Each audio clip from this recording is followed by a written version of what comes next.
Hi hello నమస్తే welcome to our channel Telugu రాజ్యం. నేను మీరా. రాజకీయాల్లో ఎప్పుడూ గొడవలు జరుగుతూనే ఉంటాయి. గొడవలని చెప్పకపోయినా పరస్పరం వాగ్వాదాలు అనేవి చేసుకుంటూనే ఉంటారు. రైట్. మెయిన్గా ఆంధ్రప్రదేశ్లో ఉన్నటువంటి రాజకీయాలు ఎప్పుడూ అట్టుడుగుతూనే ఉంటాయి. అవి ఎలక్షన్ టైంలో అవ్వనివ్వండి, ఎలక్షన్ ముందు అవ్వనివ్వండి, ఎలక్షన్ తర్వాత అయినా అవ్వనివ్వండి. అయితే ఇక్కడ మెయిన్గా ఎలక్షన్ ముందు వరకు ఒక లెక్క, ఎలక్షన్ ఒక లెక్క, ఎలక్షన్ తర్వాత ఒక లెక్కలాగా ఉంది. ఇప్పుడు ఏంటంటే కడపలో జరిగిన ఒక సంఘటన నిజంగా అందరినీ ఆలోచనకి గురి చేసేలా చేస్తుంది. ఎందుకంటే అక్కడ జరిగినటువంటి ఇన్సిడెంట్ ఏదైతే ఉందో అది మీకు ఒకసారి చూపెడతాను. దాని తర్వాత దానికి సంబంధించి ఒక విశ్లేషణ అయితే ఇచ్చే ప్రయత్నం చేస్తాను. ఈ వీడియో ప్లే చేయ ముందు మీకు ఒకసారి అసలు ఏం జరిగిందో చెప్పే ప్రయత్నం చేస్తాను. ఇది కడపలోని మేయర్ గారి ఇల్లు. ఆయన పేరు సురేష్ బాబు. ఆయన ఈ కడపకి మేయర్గా ఉన్న టైంలో ఇప్పుడు ఉన్నారు. అయితే చెత్త పన్ను అనేది అప్పటి నుంచే కలెక్ట్ చేస్తున్నారు. గత ప్రభుత్వమైన వైసీపీ చెత్తకి ఒక పన్ను అంటూ విధించింది. స్లమ్ ఏరియాలో 30 రూపాయలు, కొంచెం మున్సిపాలిటీ పెద్దగా ఉన్న ఏరియాస్లో 70 రూపాయల వరకు ఇంటింటికి ఛార్జ్ చేయడం అయితే జరుగుతోంది. అయితే కూటమి ప్రభుత్వం మీరు ఎలాంటి చెత్త పన్ను మీరు కట్టనక్కర్లేదు, ఇది మా హామీ అంటూ గత ఎన్నికలు మొన్న జరిగిన ఎన్నికల్లో హామీ ఇస్తూ కడపకైతే మాధవిరెడ్డి గారు ప్రచారం చేసుకుంటూ తిరిగారు. ఇక్కడ వరకు ఓకే. అయితే చెత్త పన్ను కట్టాల్సిందే అని సురేష్ బాబు గారు చెప్పారు. అయితే దానికి కౌంటర్గా మాధవిరెడ్డి గారు చెత్త పన్ను మీరు కట్టనక్కర్లేదు, ఒళ్ళు దగ్గర పెట్టుకోండి. ఆ వీడియో కూడా ఉంది, ఆవిడ చెప్పిన వీడియో. డైరెక్ట్గా వార్నింగ్ ఇచ్చింది. అది కూడా ఒకసారి ప్లే చేసే ప్రయత్నం చేస్తాను. అయితే అలా మాట్లాడిన తర్వాత చెత్త పన్ను కట్టాల్సిందే అన్న ఆయన మాటలకి నిరసనగా అక్కడ ఎవరైతే ప్రజలు ఉన్నారో వాళ్ళందరూ కూడా వాళ్ళ ఇంటి యొక్క చెత్తని తీసుకెళ్ళి డంపింగ్ యార్డ్లో వేయాల్సింది పోయి మేయర్ ఇంటి ముందు చెత్తను వేసి అక్కడే నిరసన తెలిపేలాగా మేయర్ డౌన్ డౌన్ అంటూ నినాదాలు చేస్తూ అక్కడ ఒక ఇంత పెద్ద సంఘటన జరగడానికి గల కారణం అయితే ఇది. అండ్ ఒకసారి మాధవిరెడ్డి గారు ఏం మాట్లాడారు ఒకసారి చూద్దాం. ఫోన్ చేసేసి ఏ ఏరియాలో ఉన్న వాళ్ళు ఫోన్ చేస్తే ఎమ్మెల్యే మాధవిరెడ్డి మేడం మమ్మల్ని చెత్త కనియట్లేదని చెప్తోంది. ఎమ్మెల్యేకి కార్పొరేషన్ చెత్తకు సంబంధమే లేదు. ఇది కార్పొరేషన్ లో సంబంధించిన మేయర్ కింద ఉన్న 50 మంది కార్పొరేటర్ సంబంధించిన వ్యవహారం.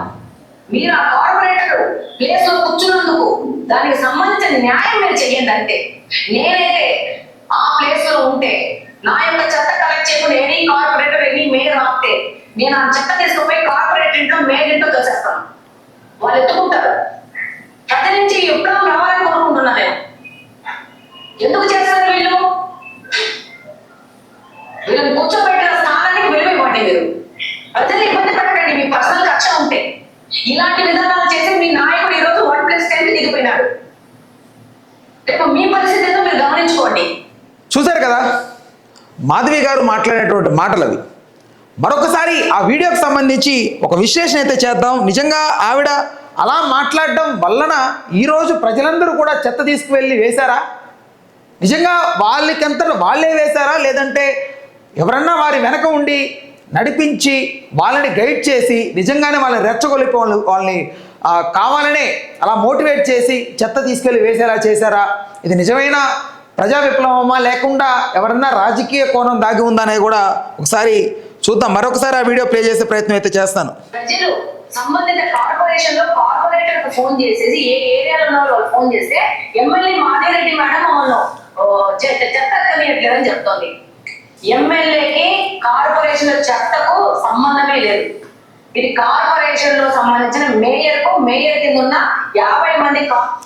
మరి ఇలా మాట్లాడిన మాధవి గారు సంబంధం లేని మాటలు మాట్లాడుతున్నారని అర్థమవుతుంది. బేసిక్గా అలా మాట్లాడడం వలన నిజంగా ఒకసారి మీరు ప్రాక్టికల్గా ఆలోచించండి. ఎమ్మెల్యే నాకు ఎలాంటి సంబంధం లేదని అక్కడ మాట్లాడినప్పుడు ఆ సంఘటనకు సంబంధించి మరి ఇక్కడ కూడా చెత్త తీసుకెళ్ళి నేరుగా ఇంట్లో వేస్తానని రెచ్చగొలిపే మాటలు మాట్లాడి ఉండకూడదు కదా అని చాలామంది అభిప్రాయపడుతున్నారు. దీని మీద మీ అభిప్రాయాన్ని ఖచ్చితంగా లైవ్ జరుగుతున్నప్పుడు కింద కామెంట్ సెక్షన్ ఉంటుంది కదా, అక్కడ మీ అభిప్రాయాన్ని ఖచ్చితంగా తెలియజేయండి. అండ్ ఇంకొక మాట మాట్లాడారు, ఒకసారి ప్లే చేస్తాను. రైట్. కార్పొరేటర్కి సంబంధించిన వ్యవహారం అని మీరే చెప్తున్నప్పుడు నిజంగా సంబంధం వారికి ఉన్నప్పుడు మీరు ఖచ్చితంగా సపోర్ట్ చేయకపోయినప్పటికీ మీరు అట్లీస్ట్ చెప్పాలి కదా. మరి మీరే కదా ఒక వీడియోలో కూటమి ప్రభుత్వం పన్నుని రద్దు చేస్తుందని మీరు రద్దు చేస్తూ కార్పొరేషన్కి సంబంధం లేదనడం అది ఎంతవరకు కరెక్ట్ అది మీకే తెలియాలి. అండ్ ఇంకొకసారి ఇంకొక మాట దాని గురించి చూద్దాం. కూర్చున్నందుకు దానికి సంబంధించిన న్యాయం నేను చెయ్యండి అంతే. నేనైతే ఆ ప్లేస్ లో ఉంటే నా యొక్క చెత్త కలెక్ట్ చేయకుండా ఎనీ కార్పొరేటర్ ఎనీ మేయర్ ఆపితే నేను ఆ చెత్త తీసుకుపోయి కార్పొరేట్ ఇంట్లో మేయర్ ఇంట్లో తోసేస్తాను. వాళ్ళు ఎత్తుకుంటారు. అక్కడి నుంచి ఎప్పుడో రావాలని కోరుకుంటున్నాను నేను. రైట్.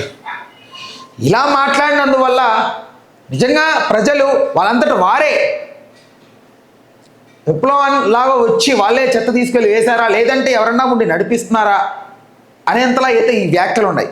ఇఫ్ ఇన్ కేస్ ప్రజలకు మనం ఎప్పుడు కూడా ఒక రిప్రజెంటేటివ్సే కాదనట్లేదు. కాకపోతే ఎప్పుడైనా ఒక ప్రెస్ మీట్ ఆర్ ఇలాంటి ఏదైనా మాట్లాడేటప్పుడు ఒక రాజకీయ ఇదిలో ఉన్నప్పుడు మీరు కాస్త కోస్త ఆలోచించి ఎవరి పరిస్థితులైనా ఓడిపోయారు కదా అని వాళ్ళని కూడా ఏదో అనగదొక్కాలనే ఆ ప్రయత్నంలో మాట్లాడకుండా కొంచెం ఆలోచించి కొంచెం క్షుణ్ణంగా వ్యవహరించుంటే బాగుండేదని చాలా వరకు అభిప్రాయపడుతున్నారు. బికాస్ ఎందుకంటే మీరే అంటున్నారు సంబంధం లేదు అని, and at the same time సంబంధం ఉండేలాగా మీరే మాట్లాడుతున్నారు. ఎందుకు చేస్తారు వీళ్ళని కూర్చోబెట్టిన స్థానానికి విలువ ఇవ్వండి. మీరు ప్రజలు ఇబ్బంది పెట్టకండి. మీ పర్సనల్ కక్ష ఉంటే ఇలాంటి విధానాలు చేసి మీ నాయకుడు ఈరోజు 1+10 దిగిపోయినాడు. రైట్. దీనికి ఆయన ఏం మాట్లాడాడు కూడా ఒకసారి చూద్దాం. మా ప్రజల మీద ప్రేమ ఉంది. మా కార్పొరేటర్లు మేము మా పాలకవర్గం అంతా మా కార్పొరేషన్ బడ్జెట్ చూసుకొని ఆ రోజు ఎన్నికల ముందు 2021లోనే క్లాప్ ప్రోగ్రామ్ ఇంప్లిమెంట్ చేయమని ఒక జీవో ఇస్తే మా పాలకవర్గం కూడా మాకు మన పాలకవర్గానికి అంతా బండలు అవుతుంది. దీనంతా భరించాలంటే మన కష్టం. పేద ప్రజలకి 70 రూపాయలు 100 రూపాయలు వసూలు చేయమని మనకి జీవో ఇచ్చినారు. కానీ స్లమ్స్లో మనం గవర్నమెంట్ పెట్టిన ప్రోగ్రామ్ క్లాప్ కూడా మనం ఎత్తేయకూడదు. మనం ఇంప్లిమెంట్ చేద్దాం. కొంత అర్థం ఎంతో కడప నీట్గా ఉంటుంది, క్లీన్ కడపగా మనం చేయగలం. దీనివల్ల కొత్త ఆటోలు వస్తాయి, మనం ఏదో కొద్ది భారం అవుతాం అనే ఆలోచనతో స్లమ్స్లో 30 రూపాయలు కొన్ని ఏరియా ఫిక్స్ చేసి గౌస్ నగర్ స్లమ్స్ పూర్తిగా స్లమ్స్ రైట్. చూశారు కదా, ఇది మరొకసారి ఆయన మాట్లాడిన ఆ మాటల్ని విశ్లేషించే ప్రయత్నం చేద్దాం. అవకులు చౌకులు మా ఇంకా ప్రజల మీద ప్రేమ ఉంది. మా కార్పొరేటర్లు మేము మా పాలకవర్గం అంతా మా కార్పొరేషన్ బడ్జెట్ చూసుకొని ఆ రోజు ఎన్నికల ముందు 2021లోనే క్లాప్ ప్రోగ్రామ్ ఇంప్లిమెంట్ చేయమని ఒక జీవో ఇస్తే రైట్. నిజంగా ఒకసారి ఒక జీవో పాస్ అయిన తర్వాత ఆ జీవోని మార్చితే తప్ప సొంత నిర్ణయాలకు ఎప్పుడు కూడా అక్కడ తాగుండదు. ఒక జీవో పాస్ అయింది 2021లో చెత్త పన్ను ఇంత మేరకు కలెక్ట్ చేయాలని. అదే జీవో ప్రకారం గవర్నమెంట్ మారినప్పటికీ ఆ జీవో పాస్ అవుతుంది కాబట్టి దాని మేరకు వాళ్ళు చెత్త పన్ను కలెక్ట్ చేసేలాగా వాళ్ళ ప్రయత్నం వాళ్ళు చేశారు. నిజంగా చెత్త పన్ను అనేది అధిక మొత్తంలో ఏమీ లేదు వాస్తవానికి. నన్ను అడిగితే చెత్త పన్ను అనేది మనం కడుతోంది కొంతవరకే, నెలకెంతో చాలా తక్కువ మొత్తంలో లేదంటే వారానికో ఎంతో కడతాం. అయితే నిజంగా మనం కడితే మున్సిపాలిటీలో ఉన్నటువంటి వాళ్ళ జీతాలు అవ్వనివ్వండి, వారికి మెయింటెనెన్స్ అవ్వనివ్వండి, ఏదైతే మనం క్లీన్గా ఉంచుకోవడం కోసం లైక్ బ్లీచింగ్ పౌడర్ ఇవ్వనివ్వండి, మురికి కాలువలను తవ్వే ఈ ప్రక్రియ అవ్వనివ్వండి, అది గవర్నమెంట్కి ఓవరాల్గా మొత్తం ఆంధ్రాని క్లీన్ చేయాలంటే అది చాలా అధిక మొత్తంలో దానికి బడ్జెట్ కేటాయింపు ఉంటుంది. కాబట్టి ప్రజల నుండే మనం వేస్తున్న చెత్తే కదా, మనం వేస్తున్న చెత్తని మనం తీసుకెళ్ళి వేరే దగ్గర వేయిస్తే ఓకే, కానీ మనం ఇంటి దగ్గరే పెడుతున్నాం, దాన్ని ఎవరు క్లీన్ చేస్తారు? దానికంటూ మనుషుల్ని కేటాయించాలి, దానికంటూ ఒక పని ఉంటుంది. సో ఇదంతా ఆలోచించి గవర్నమెంట్ అనేది ఎంతో కొంత మేరకు ప్రజల నుంచే వసూలు చేసి ఆ ప్రక్రియలో భాగంగానే అలాంటి ఏదైనా కొంత మేరకు పన్ను ఉంటుంది. బట్ అధిక మొత్తంలో ఏం కాదు, 30 రూపాయలు అంటే ఈ రోజులో మరీ అంత ఎక్కువ అమౌంట్ ఏం కాదనుకోవచ్చు. అయితే దాన్ని పాజిటివ్గా తీసుకొని చెత్త మన ఇంటికాడ ఉంటే మన పిల్లలకి హాని, నిజంగా చెత్త వల్ల చాలా వరకు డ్యామేజ్ జరుగుతుంది లైఫ్కి. అది క్లీన్గా ఉంటేనే మనం క్లీన్గా ఉండగలుగుతాం. సో వాటిల్ని చెత్తని తీసుకెళ్ళి చెత్త గురించి ఇంత పెద్ద రాజకీయం చేసేలాగా, ఇంత పెద్ద ఇష్యూ చేసేలాగా అక్కడ ఉన్న ప్రజలు అలాంటి నిర్ణయం తీసుకోవడం నిజంగా ఎందుకో కొంచెం ఆలోచించకుండా చేశారనిపిస్తోంది. దయచేసి ఏదైనా చేసే ముందు ఒకసారి ఆలోచించండి ఎప్పుడైనా కూడా. నిజంగా మేయర్ లాంటి వ్యక్తి ఇంటికి వెళ్ళి నిరసన తెలియజేశారు, ఓకే. బట్ చెత్తని తీసుకెళ్ళి ఇంట్లో పోయడం లాంటివి సినిమాల్లో అయితే ఓకే, రియల్ లైఫ్లో దాని తర్వాత జరిగే పరిణామాలు, దాన్ని పోలీసులకు అప్పచెప్తే వాళ్ళు నిజంగా దాన్ని ఒక తప్పులాగే పరిగణిస్తారు. ఎవరైతే అక్కడ నిరసన తెలియజేస్తూ ఇలాంటి ఇన్సిడెంట్కి పాల్పడ్డారో వాళ్ళని ఖచ్చితంగా వాళ్ళ మీద చట్టపరమైనటువంటి చర్యలు తీసుకుంటారు ఖచ్చితంగా. అది తెలుసుకోవాలి మీరు. మా పాలకవర్గం కూడా మాకు మన పాలకవర్గానికి అంతా బంధన అవుతుంది. దీనంతా భరించాలంటే మన కష్టం. పేద ప్రజలకి 70 రూపాయలు 100 రూపాయలు వసూలు చేయమని మనకి జీవో ఇచ్చినారు. కానీ స్లమ్స్ లో మనం గవర్నమెంట్ పెట్టిన ప్రోగ్రామ్ కాకపోతే మనం వ్యతిరేకూడదు, మనం ఇంప్లిమెంట్ చేద్దాం. కొంత అర్థంతో కడప నీట్గా ఉంటుంది, క్లీన్ కడపగా మనం చేయగలం. దీనివల్ల కొత్త కొత్త ఆటోలు వస్తాయి, మనం ఏదో కొద్ది భారం అవుతాం అనే ఆలోచనతో స్లమ్స్ లో 30 రూపాయలు కొన్ని ఏరియా ఫిక్స్ చేసి గౌస్ నగర్ స్లమ్స్ పూర్తిగా స్లమ్స్ ఏరియా. రైట్. ఆయన మాట్లాడతాను ప్రకారం నాకు తెలిసి నిజంగానే అక్కడ జరుగుతున్నటువంటి ఏదైతే ఈ క్లీన్ అండ్ నీట్ ఈ ప్రోగ్రామ్ ఏదైతే ఉందో దీనికి సంబంధించి వాళ్ళందరూ ప్రయత్నం చేస్తున్నట్టు తెలుస్తోంది. అయితే ఇక్కడ తెలుగుదేశం ప్రభుత్వం వాళ్ళు మాట ఇచ్చారు. గతంలో వాళ్ళు ఈ ఎన్నికల ప్రచారంలో భాగంగానే నిజంగా మేము ఎలాంటి చెత్త పన్నులు విధించాం ఇలాంటి ఎన్నో హామీలు ఇచ్చుకుంటూ వచ్చారు. అయితే చెత్త పన్ను అనేది ఒక్క కడపలోనే కాదు, మొత్తం ఆంధ్రప్రదేశ్ మొత్తంలో ఉంది. నిజంగా చెత్త అనేది పల్లెటూరులో కంటే సిటీల్లో, టౌన్లోనే ఎక్కువ ఉంటుంది. మీరు ఒకసారి గమనిస్తే టౌన్లో ఎందుకు మనం వెళ్ళినప్పుడు అంత ఆంధ్రాలోని ఏ టౌన్కి వెళ్ళినా కూడా అంత క్లీన్ అండ్ నీట్గా ఎందుకు కనపడదు? మురికి కాలువలు ఉంటాయి, చెత్త కుప్పలు ఎక్కడ పడితే అక్కడ వేస్తూ ఉంటారు. ఇలాంటి ఎక్కువగా టౌన్లో జరుగుతుంటాయి. అనారోగ్యంతో పాటు హాస్పిటల్స్ కూడా ఎక్కువ టౌన్లోనే ఎందుకు ఉంటాయంటే ఇదే కారణం, కాలుష్యం కారణం.